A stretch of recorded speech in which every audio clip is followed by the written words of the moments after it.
La máquina de café está encendida. Este es el primer podcast del día. El Café Lungo de www.copano.news en La Clave 92.9. Dos figuras del ambiente literario nacional están con nosotros. Por el lado de la ficción es el mítico Simón Soto, acá presente. Profesor Soto, ¿cómo le va? Buenos días. Buenos días, Nico, ¿cómo están? Hola, Simón. ¿Qué tal? Todo bien. Nada, muy agradecido de la invitación, de venir a conversar, todo bien. De pensar. Sí, y de tomar café en la máquina extraordinaria que tienen ahí. Café gratis, qué mejor, listo. Gracias a la gente de Marley que nos facilita el brebaje que nos hace vivir. Simón presenta Aguafuerte, su nueva novela, con la historia de la Guerra del Pacífico como cortina, y vamos a estar dialogando con él en este estudio, y también nos acompaña el señor Richard Sandoval Núñez, también parte de la cultura popular, autor de varios libros, como Tiempos Peores, también de blogs como No es la feria, y hoy presentando Amor te sigo buscando, libro que relata la crónica de detenido desaparecido y la búsqueda de los seres queridos durante la dictadura militar. ¿Cómo le va? Hola, Richard. Hola, Nico. Hola, Fran. Muchas gracias por la invitación. Hola, Simón, también un placer estar acá contigo. Editado por Debate y por Editorial Planeta. Estamos acá presentes para poder pensar esta fin de semana de libros, que además es fin de semana largo, así que vayan a buscarlos, tienen dos alternativas. Quisiera partir por ti, Simón. Bueno, en tu lanzamiento estuvo el presidente, también muchas figuras del ambiente literario nacional, y esta novela que sigue tu vía sobre la ficción y la memoria también, ¿de qué trata y por qué crees que alguien que nunca te haya leído tiene que leerte? Pregunta compleja. Sí, en especial para muy autorreferente. Pero hay que hacerlo. No, Sí. y por ende, compleja y buena pregunta. Mira, yo siempre creo que la guerra como hecho, como hito, como fenómeno, ¿no? Es una materia súper fértil, ¿no? Para un narrador, digamos, ¿no? Narrador no solo literario, pienso en los cineastas, en los showrunners que hacen series. Está la ambigüedad, ¿no es cierto? La ambigüedad moral, ética, que atraviesa un conflicto bélico, que es muy atractivo, ¿no? Es brutal y a la vez es un despliegue de capacidades humanas muy potentes, ¿no? Entonces, a mí siempre me dio vuelta la Guerra del Pacífico, porque creo que es un conflicto bélico tal vez el más importante nuestro, ¿no? Porque está en el consciente colectivo de los chilenos. O sea, tú a cualquier persona a pie, ¿cachai? En el metro, en la micro, algo te va a decir de eso, ¿no? Sus hijos hacen, o nosotros mismos, nos disfrazaron de Arturo Prat con ¿cómo se llama? Con corcho quemado para hacer como la patilla y la barba. Sí. La gente sabe que ocurrió el combate naval de Iquique. Algo hay, ¿no? En la memoria colectiva. Entonces, eso me parecía interesante, ¿no? Como la guerra como hito y como en la memoria de todos, y me di cuenta además que conocía muy poco, ¿no? Que era súper ignorante de la historia de la Guerra del Pacífico en general, y que además es bastante extensa y tiene muchas aristas, entonces, y tiene muchas dimensiones, ¿no? Una dimensión política, una dimensión humana, ¿no? Hay mucho registro de diarios, de cartas de soldados rasos, ¿no? De gente común y corriente que dejó registro de eso. Entonces había mucha materia, ¿no? ¿Y ahí hay algo que te haya llamado la atención, que tú puedes decir en una charla de café, en Bogotá o en Madrid? ¿Sabes qué? Esto me marcó, me dejó dando vuelta en mi investigación, para no adelantar el libro. Sí, claro. ¿Y cuándo empezaste esa investigación? Porque dijiste que erais muy ignorante antes y después dijiste, como ya, me pongo las pilas y me pongo a estudiar, Claro. me imagino, para hacer este librazo. O sea, empecé a darle vueltas a la idea hace mucho tiempo, incluso antes de empezar a escribir Matadero, ¿no? Ujú. Eran como ideas generales que me daban vueltas, digamos, y que anotaba algunos Matadero apuntes. Franklin, tu libro de ficción. Claro. Que ha sido superventa. Y tenía una imagen que era como una patrulla perdida en el desierto. Veía mucha sangre, mucha violencia y este telón de fondo, ¿no?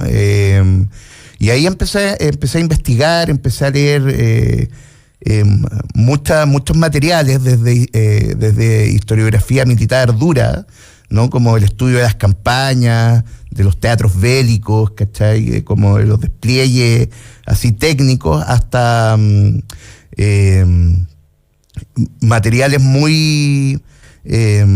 documentos muy privados, ¿no? O sea, por ejemplo, encontré unas cartas, ¿no? Que le manda un joven conscripto a su padre, que vivía en San Bernardo, ¿no?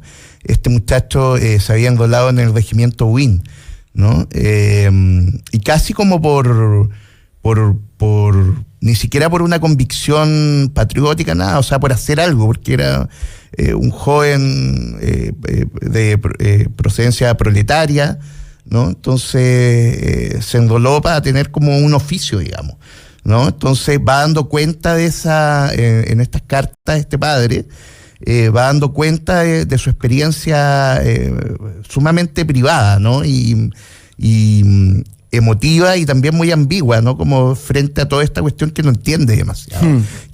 Y es muy interesante porque en esas cartas se intuye que la madre ha muerto por tal vez alguna enfermedad, quizás tuberculosis, quién sabe, porque no la menciona y le escribe al padre y recuerda a sus hermanos más chicos y les manda dinero. Les va contando del enrolamiento, ese tipo de cosas, y eso me provocó una conciencia muy grande de una clase que de alguna manera yo creo que sigue viva, digamos, ¿no? Que es como no sé, yo hablo como de la gente a pie, digamos, claro, ¿no? Como lo doméstico. Como lo doméstico, y eso fue muy importante, ¿no? Como para terminar esta reflexión, digamos, ¿no? Como que era siempre la idea de esta grandilocuencia, ¿no? La gesta patria, de todo eso, y por otra parte también la geopolítica de la guerra, etcétera, pero también esa dimensión humana ínfima, ¿no? Ese mundo frente privado al que tú horror, decías ahí. para mí fue muy importante. Y es lo que conforma también al Sí. personaje principal de la película, Sí, ese soldado Del raso, libro. o sea, de la película, del libro. ¿Qué podría ser una película? Podría ser una película porque ya, lo estoy agrandando de una. la prosa de Simón va en esa línea. Sí, sí, hay unos puntos- un soldado raso. Llama mucho la atención eso. Sí, eso me importaba, como gente que llega ahí sin esa convicción que está en Adiós al séptimo de línea, o que está que es muy valioso además el libro de Parvex, ¿no? Veterano de Tres Guerras, pero nunca hay un cuestionamiento de nada, ¿no? Es como una gran convicción que llega este hombre, ¿no? A defender a la patria, y yo sentía que había que narrarlo de otra arista. Dentro de esto, la guerra del Pacífico y su historia está sellada, y desde ese punto de vista se pueden escribir obras como esta. En el mundo de la no ficción está un tema pendiente, que son las desapariciones de personas y la búsqueda de sus cuerpos por parte de las luchas que llevan las madres por el tema de derechos humanos hoy. En Amor se sigue buscando está este reflejo, que es el libro de Richard Sandoval, pero creo que es interesante ir a una pregunta para no contar el libro sobre tu reflexión, porque creo que hay un tema con respecto a este país que no enfrenta el asunto de derechos humanos, que es como pudoroso, le duele, que está pendiente. Y ahí es donde uno podría ir a la actualidad, haciendo el ejercicio contrario a lo de Simón, que es lo doméstico, sino que la imagen pública de esta lucha. Tú que te has dedicado al tema de los derechos humanos y la política, Richard, ¿qué observas que te conmueve de la lucha en la actualidad, que no es parte del libro? Un elemento que a mí me impacta y que hay datos que todos los días uno va descubriendo es lo que falta en cuanto a memoria, verdad y justicia en el país. Porque ahora se van a cumplir 50 años, ¿no es cierto? Están apareciendo muchos programas de televisión, lo que yo considero que es muy positivo para que se hable del tema. Pero uno también reflexiona cuánto se ha avanzado desde los 40 años o desde los 30 años. Estos días las agrupaciones de los familiares de detenidos desaparecidos, de ejecutados políticos y espacios de memoria como Londres 38 fueron a dejar una carta al Poder Judicial para que sean más ágiles en la resolución de causas, porque en Chile hubo más de 3.000 muertos y detenidos desaparecidos. Hay quienes sostienen que hasta podrían llegar a ser 5.000. Y de esos más de 3.000, hay sentencias de un 23,2% de los muertos y desaparecidos. O sea, imagínate, no es ni una cuarta parte de la justicia que se ha hecho. En Chile no se ha hecho siquiera una cuarta parte de justicia. Entonces hay aún cientos de familias que están esperando que alguien pague con cárcel por la muerte de su ser querido. Eso es absolutamente vigente. Y hay otro dato que incluso es más escalofriante, y aquí tengo el dato exacto porque creo que estos números permiten hacerse una idea gráfica de lo que falta.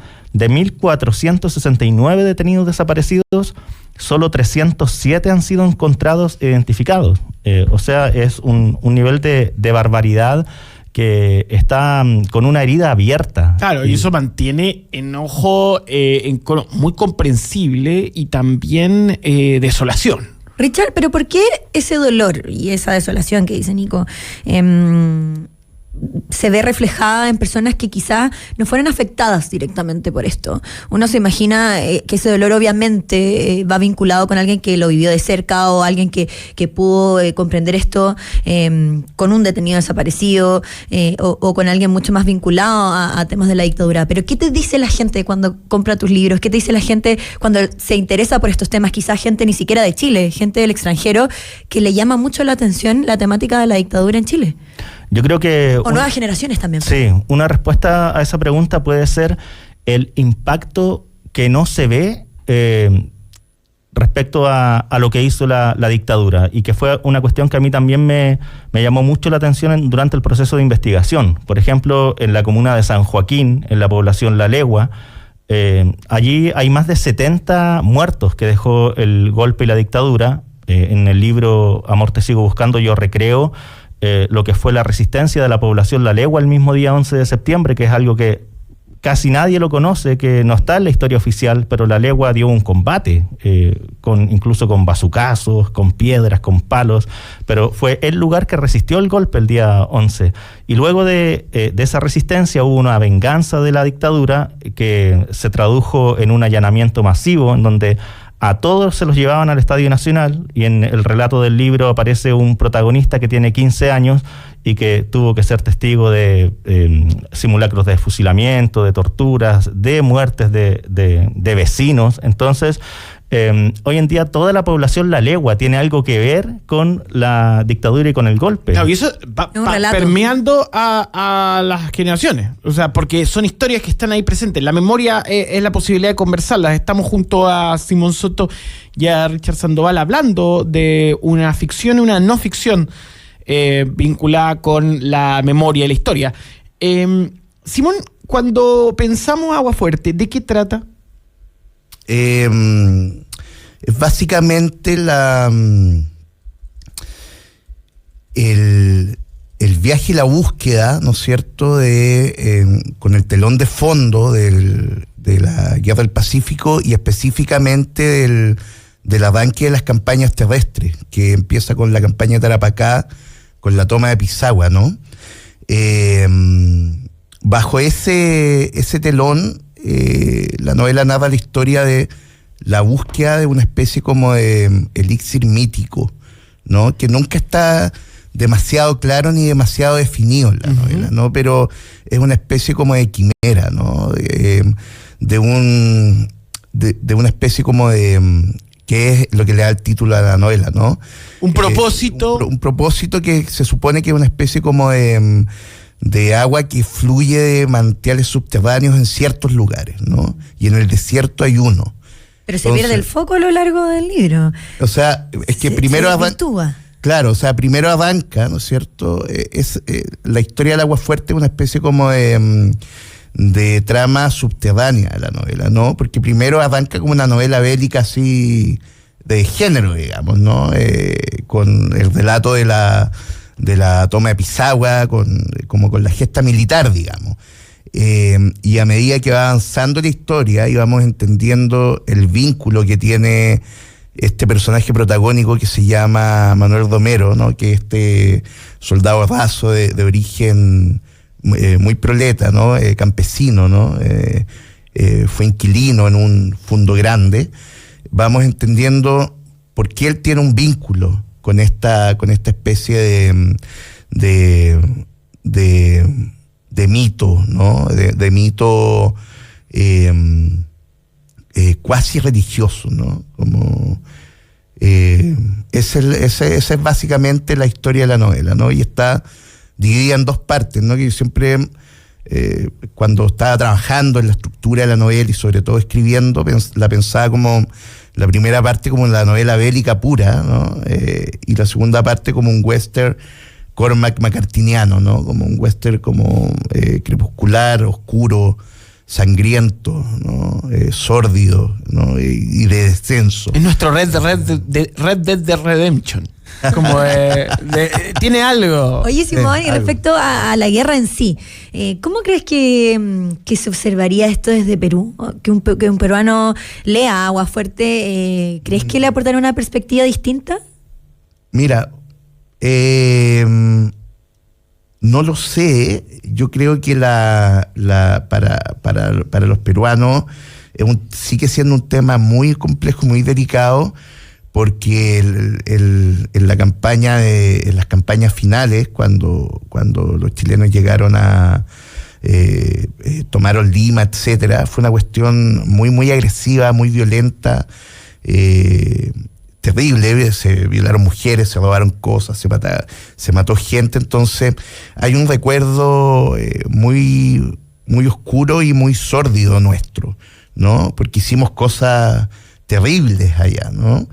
Entonces es un tema, yo creo que para los peruanos es un tema complejo, pero creo que observarían la novela, quiero creer, con cierto interés, porque a mí sobre todo me interesaba como abordar como una especie como de campo ambiguo, en el sentido de que me daba como mucha tirria las novelas patrióticas puras, esa figura que hablaba como de estos personajes que eran muy recurrentes, ¿no? Sobre todo muchas así, me imagino. Sobre todo en Inostroza, ¿no? En Adiós al séptimo de línea y esa senda de novela donde no hay un cuestionamiento, ¿no? Donde los personajes asumen como un propósito heroico y que a mí me da mucha distancia.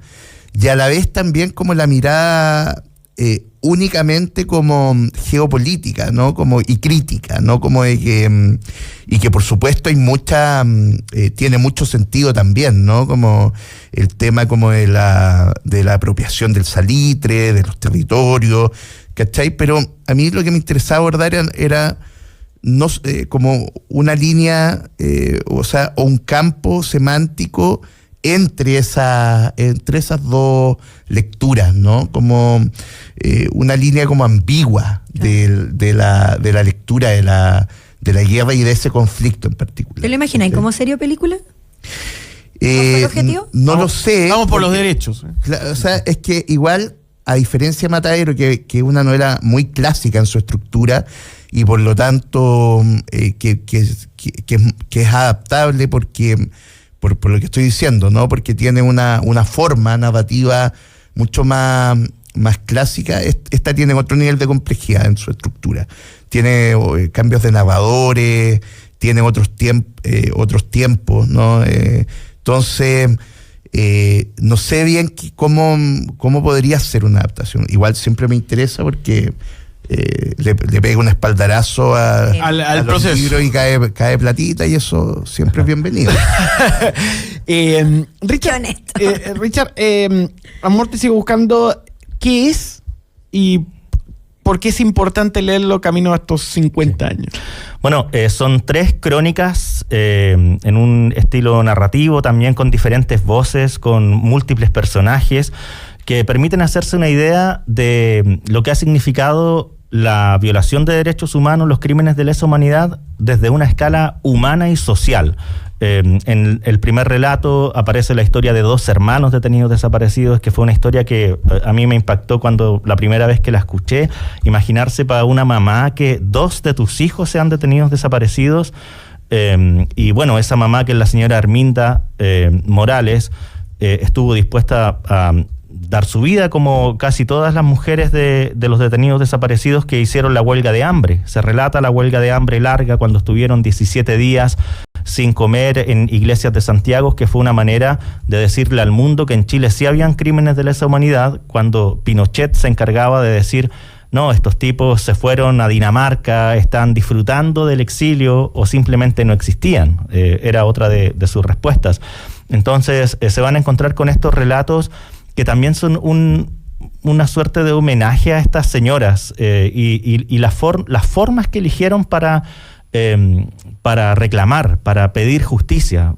Hay un capítulo que es el segundo, que yo lo dedico a la lucha de la señora Violeta Zúñiga, que se hizo muy conocida después porque ella es quien más bailó la cueca sola, que es un baile, una performance estremecedora, ¿no es cierto?, en que baila con un ausente. Sí. Ella bailó con Sting, por ejemplo, en el Estadio Nacional, o con Bono, y apareció en la Franja del No. Entonces, ella murió hace muy poquito, el año 2019, y para mí este libro también puede ser un homenaje a esa forma de resistencia, incluso desde el arte, cómo se puede crear belleza desde un lugar tan oscuro, tan triste, ¿no? Sí. Y es amor, te sigo buscando, porque también es a diferentes amores. Claro, es a un amor de madres, a un amor de hermanos, un amor de hijos y un amor de parejas. En poquito tiempo más va a aparecer un documental que se llama El baile de los cisnes. Y bueno, el capítulo de Violeta Zúñiga se llama El baile de todas las marchas, el cisne de todas las marchas, perdón. Y este documental, yo entrevisté al realizador, ¿no es cierto?, en todo su proceso de investigación, que es Daniel Miranda. Se llama así porque hace un parangón entre la señora Violeta y el cisne, que es un animal que tiene una sola pareja en toda su vida, y cuando el cisne queda solo, queda nadando y haciendo un canto, que es un canto en que llama a su pareja cisne que ya ha muerto. Entonces, de alguna manera, la señora Violeta también es un cisne que quedó bailando, y esa es su forma de recordar también a su compañero, ¿no es cierto? Y además el cisne de cuello negro tiene los mismos colores con que la señora Violeta y todas las mujeres de detenidos desaparecidos bailan la cueca sola, que es mitad blanco y mitad negro. Tu libro está... Sí, indudablemente. Tu libro está ahí en los rankings con Mansú y con Elwin, es parte de este escenario de memoria que se está dando, y es por eso importante conversar acerca de ello. Quiero cerrar con ustedes un minuto, si me pueden regalar, con una conclusión sobre por qué hay que escribir desde la memoria inmediata y desde la memoria histórica. Porque el ejercicio de la escritura es una manera de tratar de entendernos, ¿no? Y a mí el tema además que toca Richard, a mí me parece estremecedor y demasiado pertinente, ¿no? Claro, la guerra podemos abordarla desde otras perspectivas porque ha pasado mucho tiempo, aunque hay cosas vivas aún ahí, ¿no? Sí. Pero este tema, ¿no?, donde vemos, bueno, un partido republicano que se niega brutalmente, y no solo el partido republicano, toda la derecha, a aceptar la brutalidad y el horror, a mí me parece que tenemos que reflexionar más que nunca, ¿no?, sobre eso, ¿no? Y traerlo y ponerlo en la mesa y conversarlo, ¿cachai? Eso. Escribirlo y leerlo. Sí. Desde la memoria. Bueno, yo diría que los ejercicios de memoria están muy pendientes en Chile. O sea, los datos que yo te entregaba lo indican. No hay ni un cuarto de justicia, o sea, y no hay ni un cuarto de conocimiento. La encuesta Mori, que salió hace algunos meses, decía que la mayoría de los jóvenes en Chile saben poco o nada de la dictadura. Y la memoria está directamente relacionada con valorar la humanidad y la democracia. O sea, si uno lee estos relatos, si uno lee lo que fueron las torturas, por ejemplo, y todo aquello, cualquiera se tiene que impactar porque es un atentado contra la humanidad. Entonces, la memoria es una manera de reclamar la humanidad, de decir esto no puede ocurrir nunca más, por un pensamiento político de izquierda, de derecha, de lo que sea, no se puede someter a un ser humano a una tortura, a una muerte y desaparición. Y en estos tiempos en que la democracia siempre está en peligro, ¿no es cierto?, la memoria se vuelve indispensable. Fundamental. Simón, una pregunta antes, me están preguntando aquí. ¿Qué te dijo el presidente Boric en el lanzamiento? ¿Ya tiene el libro? Sí, tiene el libro. Fue muy generoso y muy humilde. Llegó, fue muy piola. Sí, habló con mi mamá, con mi viejo. Mi mamá casi se pone a llorar. Así. Tiene el libro, te dijo que lo va a leer. Sí. Él e Irina Caramano, que también es una lectora muy avesada. Ambos muy inteligentes, muy buenos lectores. Eso fue. Hay un muy generosa y muy salió. Cuídense, nos vemos el lunes. Gracias, Simón. Gracias, Richard. Buena conversa. Bien. Chao.